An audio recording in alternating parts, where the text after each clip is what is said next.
కుమారుడవైతే అన్నాడు. ఈ రాళ్ళను రొట్టిగా మార్చమన్నాడు. నువ్వు పైకి వెక్కి పైనుంచి కిందకి దూకు, నువ్వు దేవుని కుమారుడు కదా, దేవదూతలు వచ్చి నీకు పట్టుకుంటారని చెప్పారు. అంత దేవాతి దేవుణ్ణి, ప్రభు అయిన యేసుక్రీస్తు వారిని సాతానుడు శోధించాడండి. మనమెంతండి? ఆ విధంగానే ఏబు గారిని కూడా శోధించిందండి సాతాను.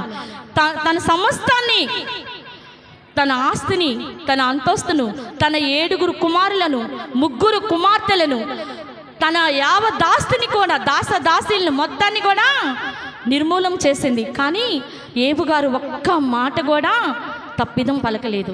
యెహోవా ఇచ్చెను, యెహోవా తీసుకున్న, దేవుని నామ స్తోత్రం కలుగునుగా. కానీ దేవుని ఘనపరిచాడండి. అంత గొప్పగా నీతిమంతుడును, యెహోవా యందు భయభక్తులు గలవాడును ఎవరు కూడా లేరండి ఆ ఊజు దేశంలో.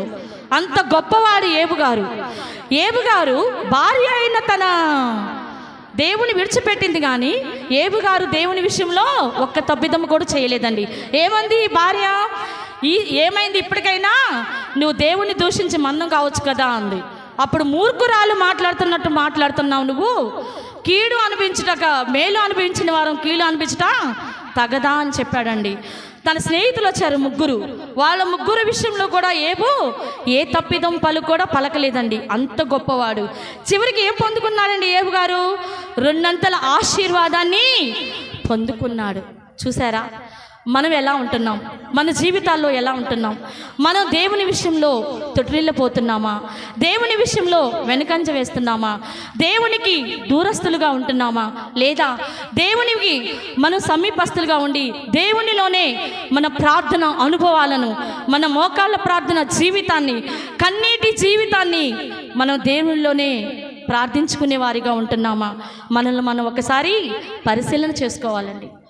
మనం నిజమైన క్రైస్తవులుగా, దేవుని నమ్మిన బిడ్డలుగా, ఆయన యందు విశ్వాసం కలిగిన బిడ్డలుగా, క్రీస్తు అనే బండ పైన మన ఆత్మీయ జీవితాలను కట్టుకుంటే మనం ఎవ్వరం కూడా పడిపోవండి.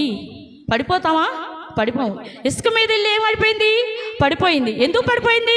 పునాది స్థిరం లేకపోవటం వల్ల, అంటే ప్రార్థన జీవితం లేకపోవటం వల్ల పడిపోయిందండి. మనం ఎలా ఉంటున్నామో మనం ఒక్కసారి పరిశీలన చేసుకోవాలండి. పునాది అనే విషయంలో కూడా 1 కొరింథీయులు 3వ అధ్యాయము 14వ వచనంలో ఉందండి. పునాది మీద ఒకడు బాగుగా ఇల్లు కట్టిన ఎడల వాడు జీతం పుచ్చుకొనును అని ఉందండి. ఇప్పుడు పునాది అంటే ఎవరు?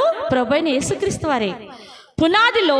పునాది పైన ఒకడు ఇల్లు ఇప్పుడు మన ఇల్లు గృహం కట్టుకోవాలనుకోండి, చక్కగా పునాది వేశాడు, మంచిగా ఇల్లు కట్టాడు, అతనికి ఏమి ఇస్తామండి? డబ్బులు ఇస్తాం కదా. అలాగే మనము కూడా దేవుని విషయంలో, దేవునిలో మన జీవితాలను లోతుగా పాతుకొని ఉంటే మనకు ఒక జీతం ఉంటుంది. ఏమిటది? పరలోక రాజ్యానికి మార్గం ఉంటుందండి. మనం పరలోకం వెళ్ళటానికి ఒక జీతం మనకి.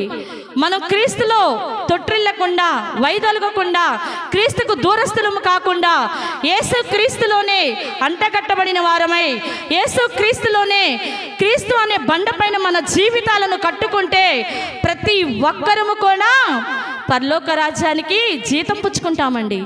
మనం ఏ విధంగా ఉంటున్నాం? మన ఆత్మీయ జీవితాలు ఏ విధంగా ఉంటున్నాయి? మనం దేవునిలో ఎలా ఉంటున్నాము? దేవునిలో సహవాసం కలిగి ఉంటున్నామా? దేవునికి దూరస్తులుగా ఉంటున్నామా? నామకార్థపు క్రైస్తవులుగా ఇంకా ఉంటున్నామా అనేది మనల్ని మనం ఒకసారి పరిశీలన చేసుకోవాలండి.